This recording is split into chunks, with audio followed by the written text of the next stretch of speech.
Welcome to Taranaki Foodies with Area 41. The tastiest food show on the Most FM. Hello. Welcome to Taranaki Foodies with Area 41 on the Most FM. And guess what? It is the celebratory 100th episode of our show on air. Hey! And besides all that, it's the tastiest food show on the Most FM and the only one. We are recording our show live on a Facebook group page. Look for Taranaki Foodies with Area 41 on Facebook if you like to peek behind the scenes. And today we have all people who have co-hosted the show. Well, not all of them, but most of them. This Warwick Foy, Andy Bassett, local foodies and Most FM broadcasters, and myself, Alina Williams, your favorite selfie taker and ethnic food aficionado. Our videographers today and tasters are Ollie Foy, rising star in videography and design, and Nathan Griffiths, social media manager and also the leader of the food reviewers group. Welcome, guys. Thank you for your support. And our guests today are really amazing, and it's no wonder that our timetable worked in such a way that they became the guest of 100th episode. It's a power team of brains, charm, and skills. Toanikere, Dylan Wilson and Hope Loveridge from Collab Hospitality. Hello, everyone. Hey. So, how about we listen to the song first? It's Friends Will Be Friends by Queen. Wow, it's all started. How about we pour the beer and you can open that. Charlotte is tuning, one of our broadcasters. This is the radio station for personalities. So Stacey Hitchcock, Charlotte Littlewood is one of our broadcasters. Warwick, myself, Virginia Winder, Warren Smart, and Andy Bassett. Andy Bassett is a legend. Yeah. And Bassett, impersonator of who are you impersonating? Oh God. Andy, help me. Oh, that's right. And also, I forgot David Boy. I remember Andy Bassett, but I forgot David Boy. And also his number of different bands and. I was going to say, I've seen you, on the gut. Is that right? The guitar? Yeah. The bass? I'm basically, that's it. So you've probably seen me in various bands. If you go to Superstore at night, I'll be there as well. Right. I was there last night, but... Look, I brought up a pro who can open champagne. Yes, Yeah, I'm simply want. This one will be enough for yourself and Ollie. Bubbles at the moment, or anyone going for beer or anything? I'll have Peroni, 0 alcohol Peroni. And Tia, what do you want? Yeah, I'll go for the 0 alcohol as well. So it's on the right side. So we have a little bar. Some breaks.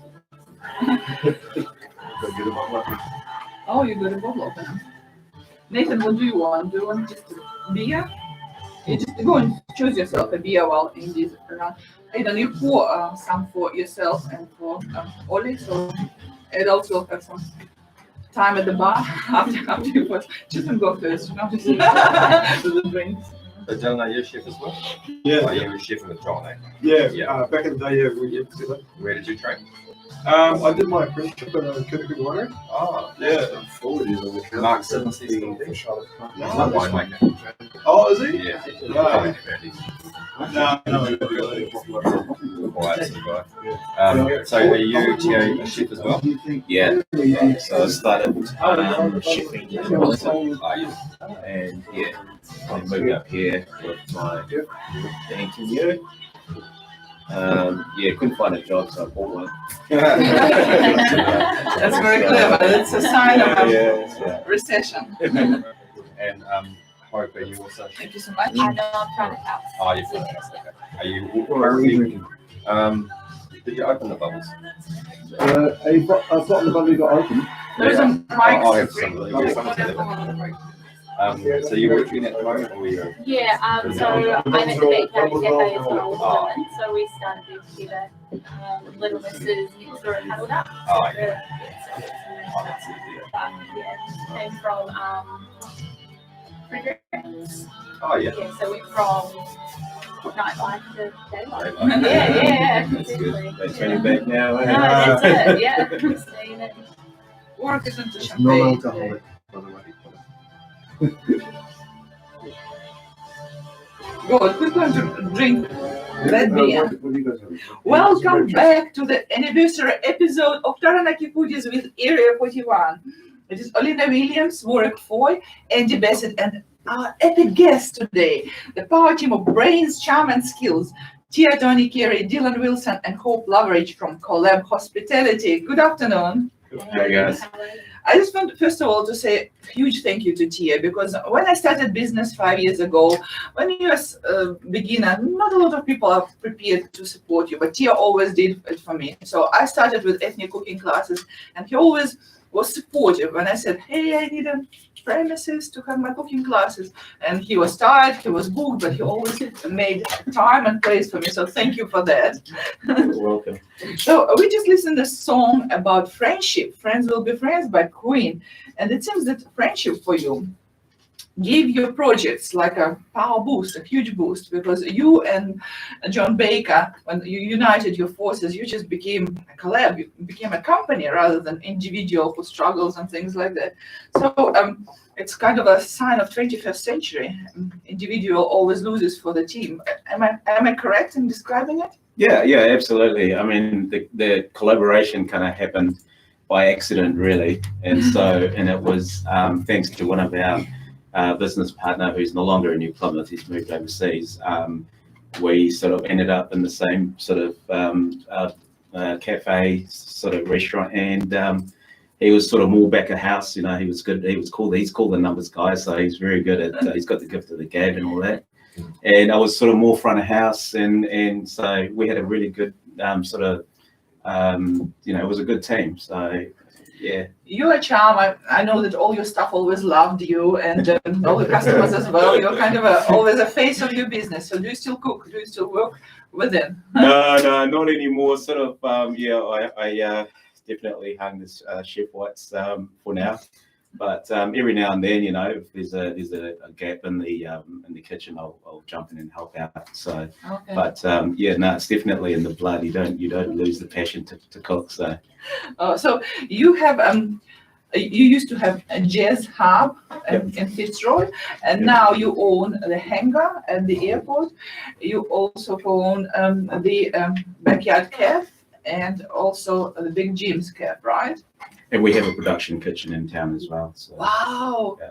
that's huge. So yeah, we've kind of expanded sort of within a couple of years really, and I think we grew quite fast in that short period of time, and so we're still in the process of working things out. So we're a very, very new company with a young team, and so yeah, we're just all in this journey together and just working it out as we go. Wow. So is it harder or easier to actually work within the kind of company, within the 3 entities or 5, whatever? I think it is. It's getting easier. It was a bit hard to really kickstart the whole sort of process. But once we were in the process and we had good people come on board, like the likes of Dylan and Hope, that just kind of take the whole productivity to the next level. And so we've got a great team right across the board with regards to the accountants, the admins, our chefs, and our front of house management as well. So I think I must say it is definitely getting easier. So just because I guess the weight of responsibility has been sort of shared quite equally between the team that we have. So but yeah. So I read in this article in the Mood magazine, that you give a job for 50 people at the Big Jim's Cafe. This is massive amount. You're like huge, because in New Zealand you are medium business if you employ over 3 people, right? If you employ someone like 50, you're a big business, right?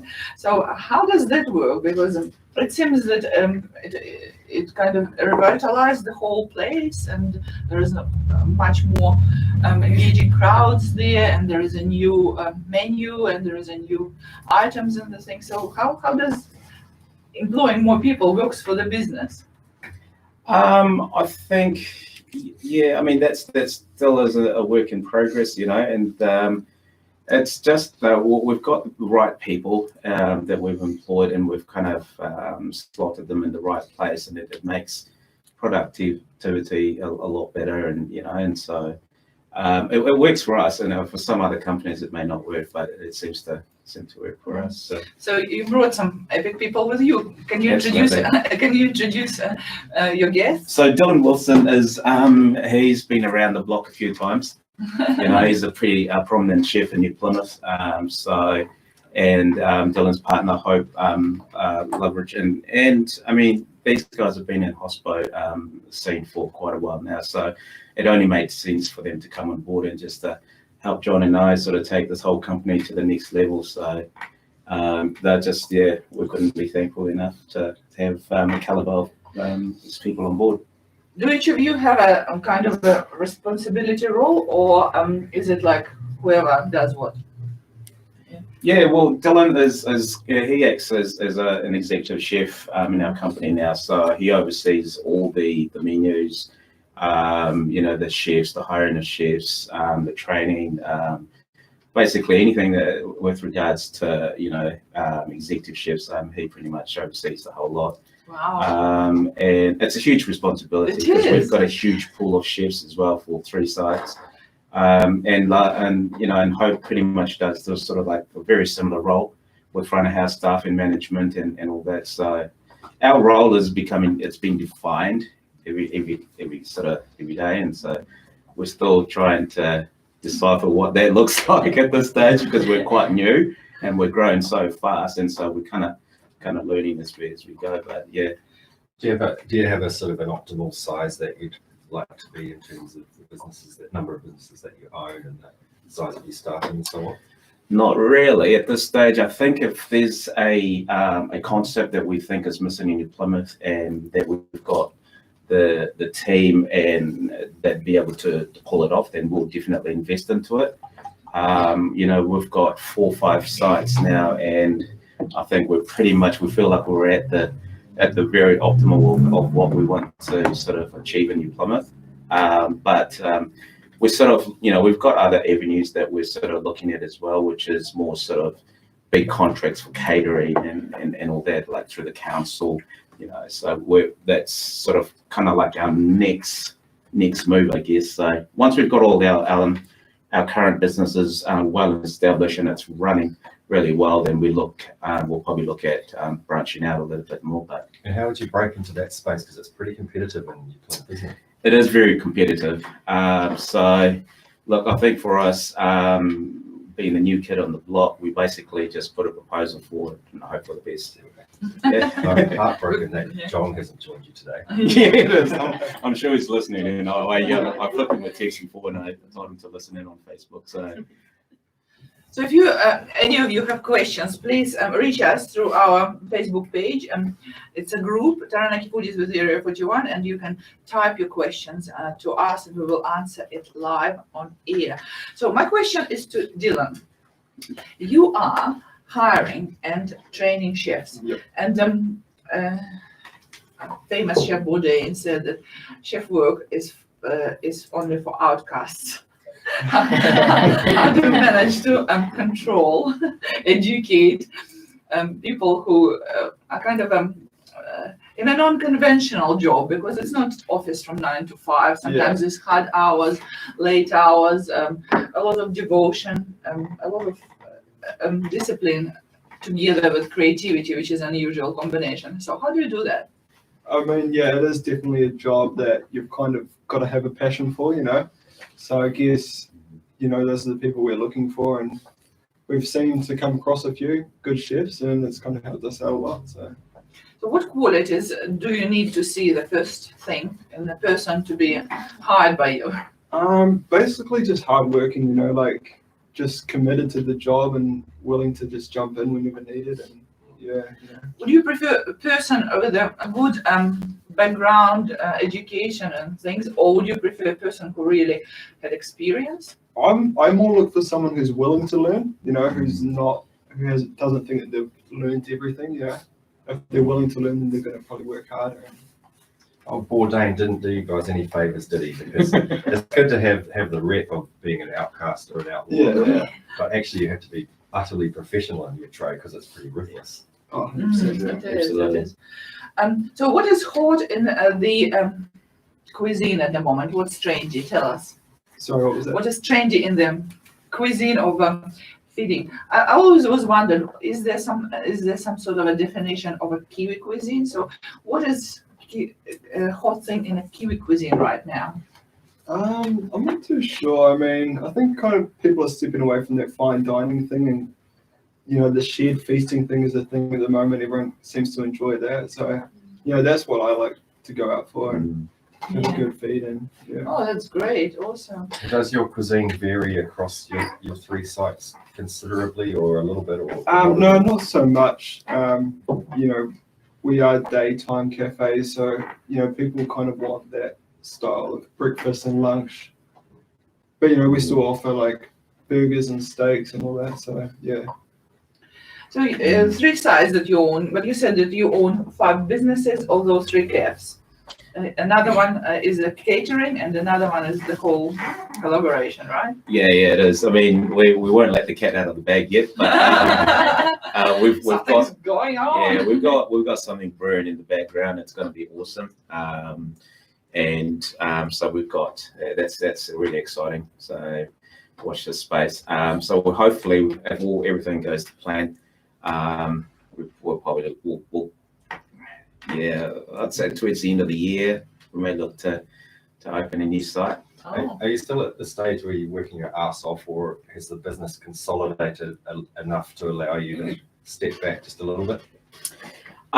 We got to this stage last year. We had the backyard and the hangar open, and that was pretty much, it was just ticking along. We had it down packed to a T, where we had everything working accordingly. And John and I kind of took a step back and basically just sort of worked on the business.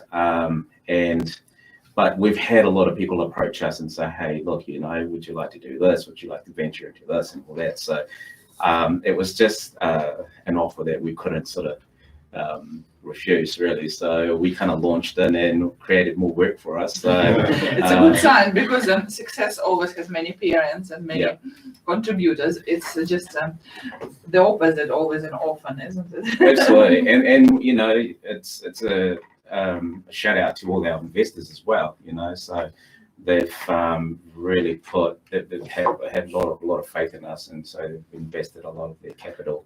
So you had angel investors, those who give you money and said, in 5 years I want to return. I don't know what you're doing. Is it like that, or is it someone who works in the business as well? It's just investors, so outside investors, and we're very good at spending their money. So and they're basically hands off, and so they saw the concept, and they had total faith in the concept that it'll work in little old New Plymouth. So it's just not. We don't just come up with a good idea, and implement it. It's something that we've kind of sort of researched the market, New Plymouth, and all that. See where all the trends are. If there's a gap in the market, then we'll do our best to try and fill that gap. Awesome. My next question is for Hope. So I would like to know, because you're front of the house, you're dealing with all the customers most of the time. Are there different crowds between Big Jim's, Backyard Cafe, and the Hangar? Yeah, I tend to think so. The Backyard has a big variety of customers, so we don't have a set clientele of. We have the retirement village just up the road. There are lots Perfect of people. location. Yeah, exactly, prime. So I think we slotted well there. We have a daycare right next door, so we have lots of parents passing by as well before work, after work, and just lots of everyone else in between in the weekends coming through. Whereas Big Gyms, lots of gardeners, everyone going out to the garden centre, lots of everyone going in for tea and cakes and all that. And the Hangar, travellers, just anyone and everyone. It's kind of food traffic is already there. You just have have to appeal to the good concept. The Hangar intrigues me because directly across from another cafe. Yeah, it is. So how do you have a point of difference? How do you compete there? So with that, it's just the way that we present our food and our different ranges of food. So, implementing fresh sushi, salads on the go. So we are a to-go kind of place. You keep moving. So you get your coffee, you can hang around and drink that, eat that. But we grab everything and head to your flight or head home. So I think we appeal to the people that just kind of let's go. Yeah. I have a good review from a friend.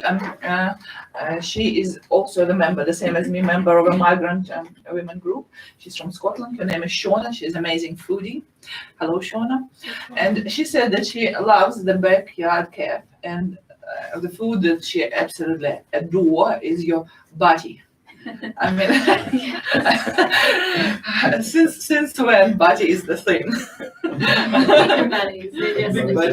You made it out of just a little something from your own kitchen. You made it a chef variety. Am I correct? So you use certain type of cheese, and she said that it's a special cheese. I don't know. Yeah. I think it's a tier to show. Yeah, bacon buddy's been around for a while, so it's one of those items that you just don't remove from the menu. That's probably what Dylan said, because people are going off of the high end and they're trying to consume something that is that they remember as children, for example, have a nostalgic value or something like that. Warwick, what is your food that you remember from childhood and you prepare to eat every day till the end of your life? I can tell you, I know the answer to that, but I can't eat it anymore because it was my grandmother's cooking. All right. She's passed, I think, about 15 years ago now. So we had steak and kidney pie, which is a family classic.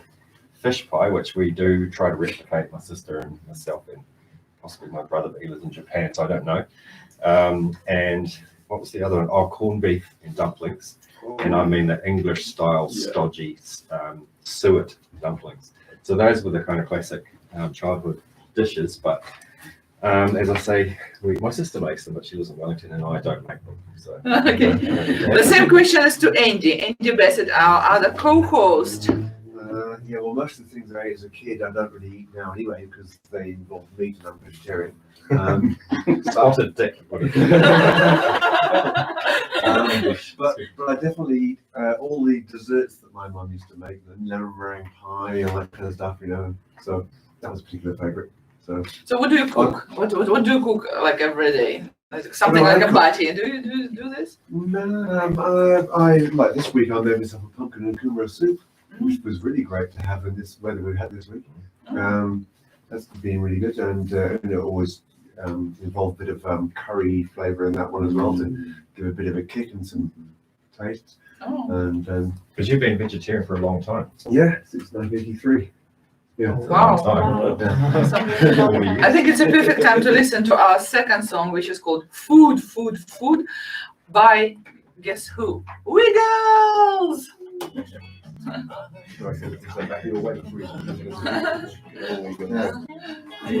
So, guys, you've been talking for 25 minutes, but it was easy, wasn't it?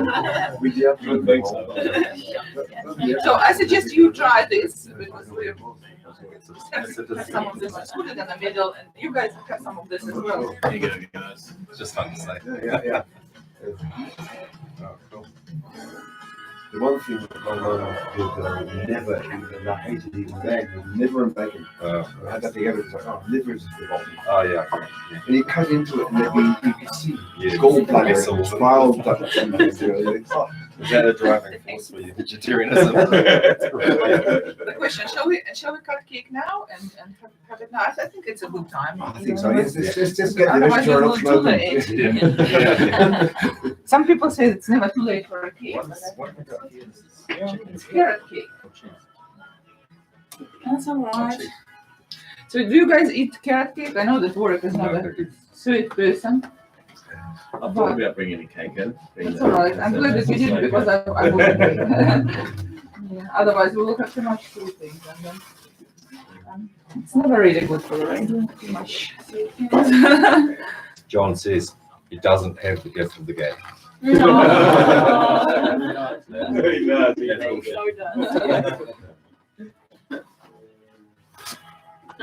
All right. So who wants a piece of cake? Olin? I will. You will. Awesome.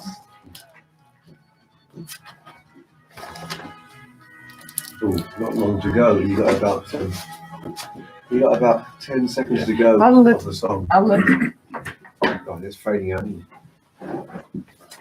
Welcome back to Taranaki Foodies, and it's our celebratory episode. It's 100th episode of our show on air. It's Taranaki Foodies with Area 41, and it's us, Olina Williams, Warwick Foy, and Andy Bassett in the studio. And we have absolutely epic guests today, guests who represent brains, charm, and skills from Collab Hospitality, Tia Toanikere, Dylan Wilson, and Hope Loveridge. And we're celebrating, we're cutting cake, we're trying it on. Cake is from Humdingers, beer is from our epic, absolutely amazing sponsor of the Most FM, Mike's Brewery. And we are celebrating today by eating and talking. That's what we do the best. So we just listened to the song by Wiggles, and it was like a music with different food rhymes. And I really loved it because it's honest, and kids love eating. And then something happened to us. We become adults, and then we find some evil in food, you know. So Tia, you have a little daughter who just turned 6, right? Yeah. How does she accept you as a person who is a chef, who cooks, because for a long time ago it was not considered actually a masculine occupation. Yeah. Time changes now. What does she think of you? Look, I think little wee Lani is she's great. She's grown up in a commercial kitchen, so you know, she's either in a Moby wrap or in the pram, and she's tasting a whole heap of stuff. So it's just really exciting, you know, and you know, it's just one of those things that we'd like our girls to be able to you know, grow up, is to try all the different cuisines, and you know, and they get to choose for themselves. So it's exciting. It's also hard work. So you have some island background, so you obviously can bring some of this flavor to the cooking. Do you cook this food at home? Not really. My mum does though. Okay. So we try to have her over as much as we can. You know, try and reminisce on some of the food that she used to cook when I was a kid. What's your favorite from the childhood food memory? Oh, God, I think there's a few. But one that pops to mind is, I think, Mum's curry chicken and roti. So, and yeah, I tend to go back for more. Fiji is such an interesting place of a mixing of several cultures, and of course a very strong Indian influence. Absolutely. Half of the population has Indian genes and things like that. I remember when we had an Indian class in your place. It was epic. I remember how we tried saris and all the other things. Yeah, it was so good. And Warwick is a big aficionado of Indian food. He cooks. Yeah. He also drives the movement, which is called Ramen Life in New Plymouth. Yeah. So it started like, we need a ramen shop, and then after he started it, we have some ramen in our shops. Yeah. Now it's just I don't know. You need to choose another goal, I feel. I'll ask you about the roti. So obviously it's I think it's Malaysian, isn't it? Roti, or it's Indian as well, perhaps, but. How did it end up in Fijian cuisine? Yeah, I think that's just the influence of the Indians in Fiji. So, I mean, the Fijians do have their own version of curry and roti, and the Indians have theirs. So the Indians' sort of version is a little bit more potent, just the amount of chilies and they put in there, versus the Fijians are a little bit more on the mild side. But yeah, the roti is something, it's like a staple in Fiji. So it's like rice for some people in Fiji is taro, cassava, or roti. So, and roti is definitely something that you got to have with curry, because yeah, it's like a, you know, it's like a something that you kind of need to use your fingers to pick your curry up and put it in your mouth. Food, I like And that. for some reason, it tastes a lot better when you're using your fingers. Yeah. So I think the Indian version of that I'm familiar with is the paratha, which is, I don't know what the difference is. It looks the same. There must be a difference though. I think paratha is a little bit more sort of a lighter, sort of it's laid, quite light and flaky. Right. Whereas your roti is a little bit more dense and quite filling. It doesn't stop us from going back for more. Guys, please help yourself to the cake, and I hope later on you can give us a review on the cake. Maybe you can be our reviewers. Chef Dylan. Yeah, Chef Dylan. As trained chefs, I'm curious to whether you're trained in a particular style of cuisine or a country of origin cuisine, or whether you can cook anything and everything, and what you actually prefer to cook. For me personally, I think because I'd like to sort of explore what different sort of cuisines, and I think people's palates are also developing as well in little old New Plymouth, and so you can only your fish and chips and your burgers is something that you revert back to when you don't know what to eat. If I'm going out for dinner and if there's something very unusual that's on the menu, that's more likely the item that I'll order, especially with ducks on the menu. I'll basically, that's me, I'm done. I'll have duck. The same as my husband, he loves duck dishes. Yeah. But I think, for chefs, I think you kind of need to develop your repertoire of food because, you get, there's all your commercial kitchens, there's always different cuisines going, so you always learn your skills and ideas and all that. So to be considered qualified, you would have to have the ability to cook 50 dishes or 10 dishes, or is it, you know what I mean? I'm trying to understand how a chef masters cooking within a cuisine or across different styles of food from different countries, or specializes. It's more for me the process of how you execute those dishes. I think you learn those skills, and then when you get dropped into Asian restaurants or something, you do learn how to.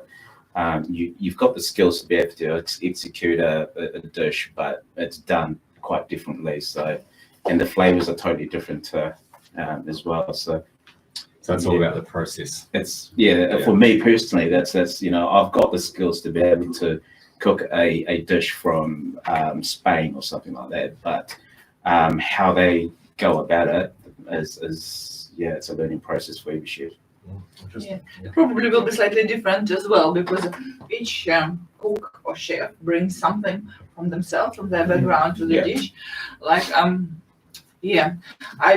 was experimenting with Thai food for a long time, and then I let a Thai person to try it, and they said, "Very nice." But not Tom Sam. Or sometimes. So I would like us to try those 3 beers that Mike's Brewery gave us. So please, Nathan, can you please bring us this with the glasses, and we'll give them a review online because they've been our amazing sponsors of the Most FM for many years, and we're so grateful.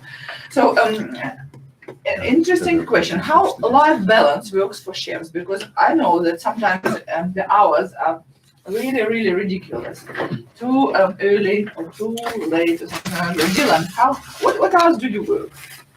At the moment, I'm just doing about 7:30 till 2:30, which is perfect for us. I mean, we've got a young kid as well, so she goes to daycare while we're at work, and we get to go home at night, and we're all night together, which is amazing. It's probably good that you work in a cafe rather than a restaurant, right? So I have been working in a restaurant for the last few years, and we get home at like 11 o'clock, 12 o'clock maybe, so it just doesn't really work. And what time do you start? 11 o'clock.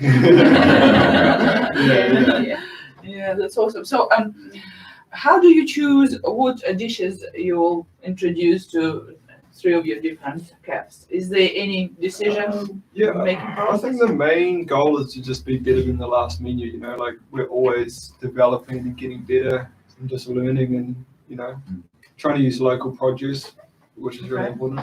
Listening to the feedback from the customers. Yeah, as yeah. well. Like if they like something, they'll tell you. If they don't like it, they'll tell you. But you're staying, right? yeah. Money is stable. Yeah. We'd get in trouble if we lost that.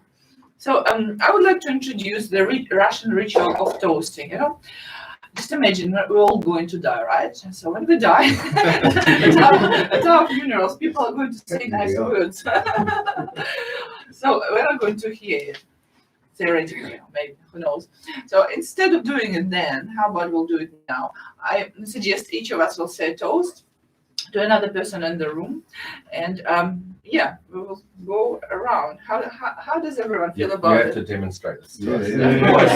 I can do it in Russian. How about that? So Very important what you mean. I suggest each of us have a glass with a beer. We need It's all very glasses. well.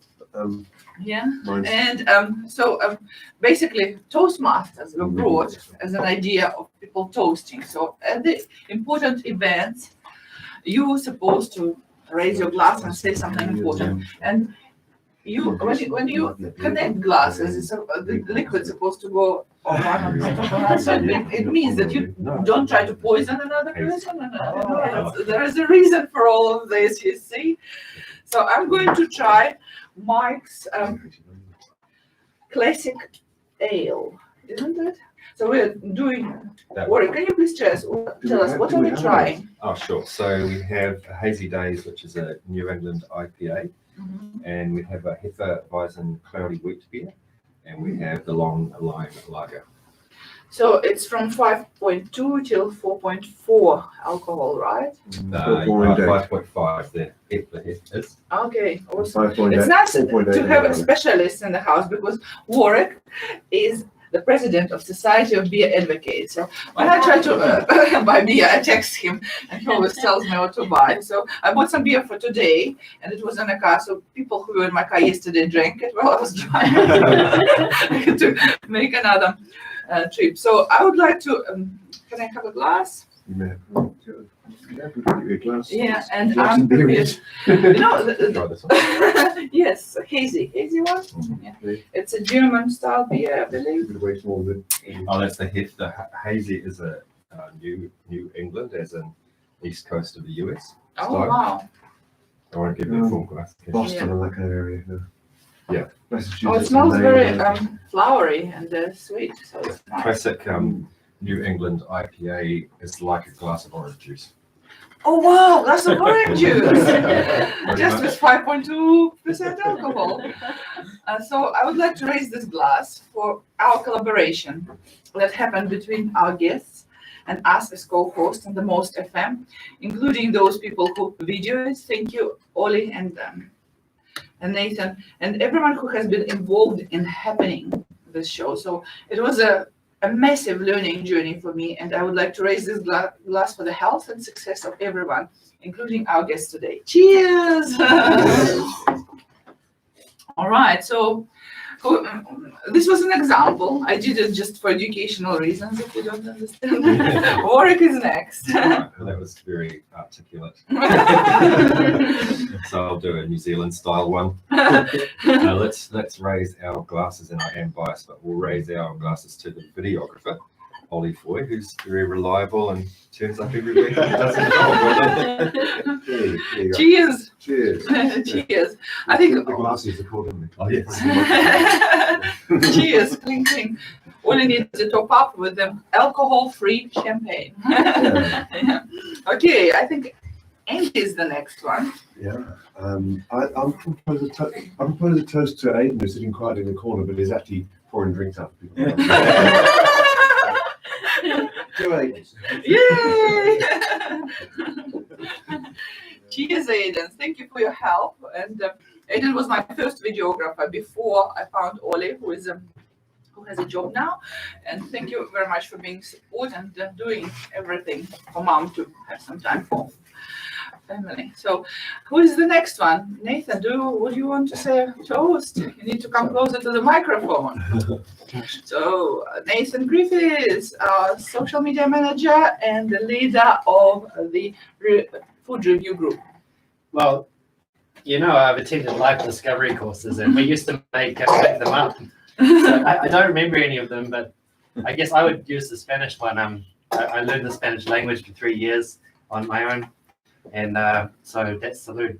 Salud! Cling, cling! Awesome. Oli, would you like to say a toast? Come on. Just do a simple one. Thanks, Olivia, for giving me this job. It's good to earn some money, I guess. And get some food, taste some food and stuff. So cheers. Cheers! Wow! You see, it's recognition. I feel very good about it. So, does everyone else have a drink? So, yes, Tia, it's your turn. Yeah, I'd like to just want to say thank you to you guys for having us, especially you, Lena. I guess this toast is to friendship, to the good old days. So, you know, if it wasn't for those days, we wouldn't be here today. So, yeah, I'd like to say thank you. Thank you so much, Tia. Cheers! I'm trying to make everyone drunk. I'm trying to just educate people, as you can see. You haven't left for the glasses with the fireplace or anything, This is a Greek style. You know, we have a cooking class in a Greek style, and after that, instead of washing dishes, we drop dishes and we break dishes. They do it during funerals only, but I mean, it's fun. Okay, funerals is fun as well. Could be potentially for those who are not dead. Right, Dylan, you turn. Yeah, I'd just like to say cheers for you guys for having us and everyone listening, watching in, and letting us get our name out there. And yeah, thank you. Cheers! Cling, cling. Wishing you many successes, because you guys are totally amazing, because finding right people, collaborating and feeling respect to each other and taking the best out of others is a skill, and it's an honor. And yeah.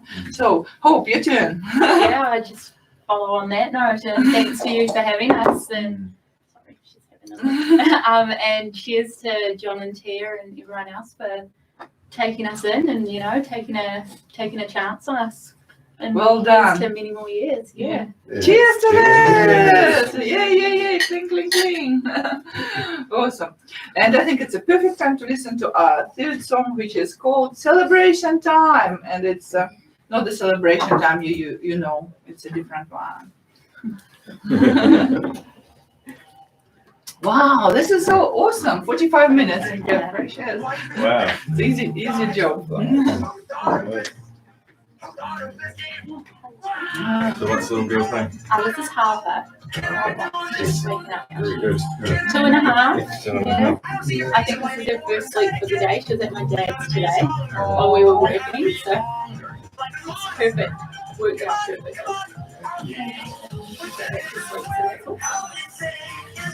Pretty good going, eh? Yeah. Andy, are you proud of my choice of songs? She's like Lani, right? Oh. Dylan, do you want a piece of cake? No, I'm okay. Okay. Because I know that Ada doesn't like carrot cake. What about you? Yeah, I'm not sure. But, you know, can't go past a good cake. Yeah. And there is also some cheese. It's a small cheese. It's yeah.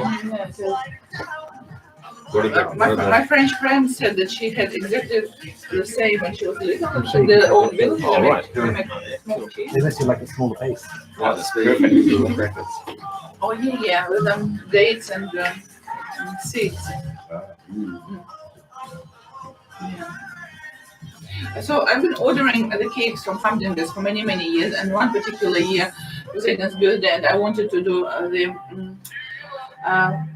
steampunk one. And they created like an amazing thing. There were cogwheels and there were so many things. And Aiden, he's a modest guy. He never really wanted to kind of stand out very much with his look. So I said, yeah, steampunk party, I'm having a dress. And he said, Mom, you're the only one person who's allowed to dress. I told all my friends that there is no dress up. So it was me and the cake dressed up. This particular particularly young. I got the message. Next year, it was just an average, like a bowling alley birthday. Yeah. Well, every family needs a teenager, and our family is me.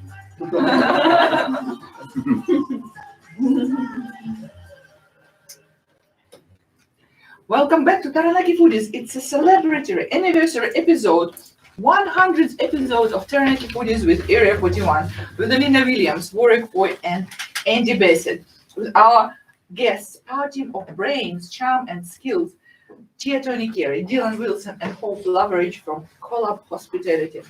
I'd just like to thank you guys for coming, and this was such an epic show.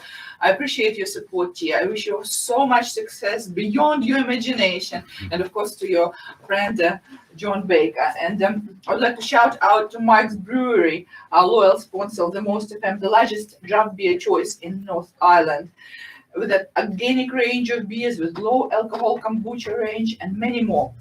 To please taste buds of the most demanding foodies.